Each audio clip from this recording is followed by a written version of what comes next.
Assalamualaikum warahmatullahi wabarakatuh. Selamat datang di video pembelajaran kali ini. Kita akan membahas sebuah konsep penting dalam usul fikih, yaitu maslahah mursalah.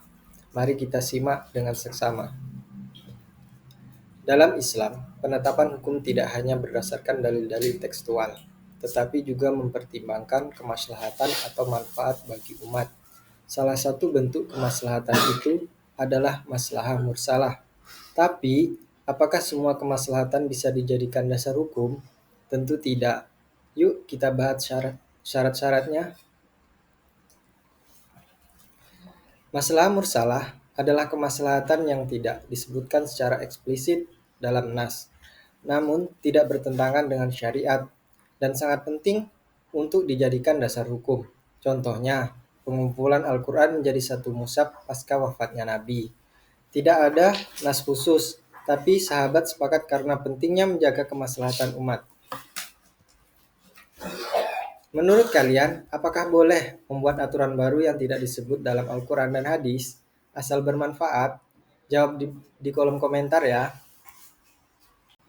Nah, sekarang mari kita bahas kualifikasi maslahah mursalah. Kualifikasi maslahah mursalah atau syarat-syarat yang harus dipertimbangkan dalam penggunaannya melibatkan sejumlah prinsip yang memastikan bahwa konsep ini diterapkan dengan kebijaksanaan dan kehati-hatian sesuai dengan nilai-nilai Islam. Prosedur yang harus dilalui dalam menggunakan maslahah mursalah harus memenuhi 3 syarat, yaitu yang pertama, nyata dan terbukti. Artinya, maslahah harus nyata, bukan dugaan semata. Bahwa membina hukum berdasarkan kemaslahatan yang benar-benar dapat membawa kemanfaatan dan menolak kemudaratan. Akan tetapi, kalau hanya sekedar prasangka, adanya kemanfaatan atau prasangka adanya penolakan terhadap kemudaratan, maka pembinaan hukum semacam ini adalah berdasarkan prasangka saja dan tidak berdasarkan syariat yang benar. Lalu yang kedua, syaratnya bersifat umum. Artinya, manfaat harus untuk banyak orang, bukan individu. Dikarenakan kemaslahatan tersebut harus bisa dimanfaatkan oleh orang banyak dan dapat menolak kemudaratan terhadap orang banyak pula. Dan yang ketiga, tidak bertentangan syariat. Artinya, harus sesuai dengan hukum dan prinsip agama. Maslahah harus tidak bertentangan dengan ketentuan hukum atau prinsip agama yang telah diterapkan oleh agama dengan nas atau ijma. Para ulama usul menyatakan bahwa legalitas penggunaan maslahah mursalah sebagai metode istinbat menekankan keharusan adanya persyaratan di mana ia dapat digunakan. Ini berarti maslahah mursalah tidak dapat digunakan sekendak hati. Hal ini dapat dipahami karena ulama sangat berhati-hati dan menjaga agar maslahah mursalah tidak terpengaruh ego dan kecenderungan pada manfaat yang semu. Lalu, syarat menurut Imam Al-Ghazali. Yang pertama, kemaslahatan tersebut berada dalam kategori daruriyah atau kebutuhan pokok. Artinya, maslahah harus terkait kebutuhan pokok manusia. Dengan demikian, bila kemaslahatan tersebut dalam rangka memelihara atau menghindarkan mudarat terhadap kebutuhan pokok tersebut, maka maslahah mursalah tersebut dapat diterapkan. Lalu yang kedua, kepastian kemaslahatan. Artinya, harus diyakini manfaatnya, bukan sekedar dugaan. Bila tidak dapat diyakini kepastiannya mengandung maslahat, maka maslahah mursalah tidak dapat digunakan. Lalu yang ketiga, syaratnya berlaku umum, artinya manfaat berlaku untuk masyarakat luas. Kemaslahatan tersebut dipandang berlaku secara umum, tidak untuk suatu kelompok atau individual. Dan yang terakhir, sejalan dengan tujuan syariat. Artinya, kemaslahatan tersebut harus sejalan dengan tujuan disyariatkannya hukum Islam. Nah, menariknya, Imam Al-Ghazali sebenarnya menerima maslahah mursalah, namun membatasi hanya pada kemaslahatan daruriyah, yaitu 5 kebutuhan pokok, yaitu agama, jiwa, akal, keturunan, dan harta. Lalu, syarat menurut Al-Syaitibi. Yang pertama, logis dan relevan, yaitu masalah harus masuk akal dan sesuai kasus hukum. Yang kedua, memelihara kebutuhan prinsip, artinya menjaga kebutuhan penting dan menghilangkan kesulitan. Dan yang ketiga, sejalan dengan ruh syariat. Al-Syaitibi punya pendekatan berbeda. Ia menekankan agar masalah itu rasional, relevan, dan sejalan dengan semangat syariat. Tapi, bagaimana pandangan para ulama tentang kehujahan masalah mursalah? Apakah semua sepakat? Ternyata tidak. Mari kita lihat dua kelompok besar berikut ini. Yang pertama yaitu kelompok penerima. Imam Maliki dan Ahmad ibnu Hambal menganggap masalah sebagai hujjah syariah. Alasan utamanya yang pertama, para sahabat menggunakan masalah untuk kemaslahatan, dan yang kedua, masalah sesuai tujuan syariat harus diamalkan, dan yang ketiga, kemaslahatan berkembang sesuai zaman dan lingkungan. Mereka menjadikan masalah mursalah sebagai dasar hukum dengan syarat yang ketat. Dalilnya, praktik sahabat yang mengumpulkan musyaf Al-Quran. Menurut mereka, selama maslahat itu sejalan dengan tujuan syariat, maka ia sah dijadikan dasar hukum. Bagaimana menurut kalian?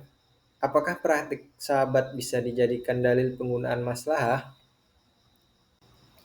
Lalu yang kedua, yaitu kelompok penolak. Dari Imam Hanafi, Syafi'i, dan Zahiri menolak maslahah sebagai hujjah. Alasan penolakannya, yang pertama, maslahah mursalah dianggap meragukan dan subjektif. Dan yang kedua, berhukum dengan maslahah bisa berdasarkan hawa nafsu. Dan yang ketiga, menimbulkan perbedaan hukum karena perubahan zaman. Menurut kelompok kedua ini, bahwa Allah Subhanahu wa Ta'ala menolak sebagian maslahat dan mengakui sebagian yang lainnya, sementara maslahat mursalah adalah hal yang meragukan. Sebab boleh jadi masalah mursalah ditolak atau diakui oleh syar'i keberadaannya.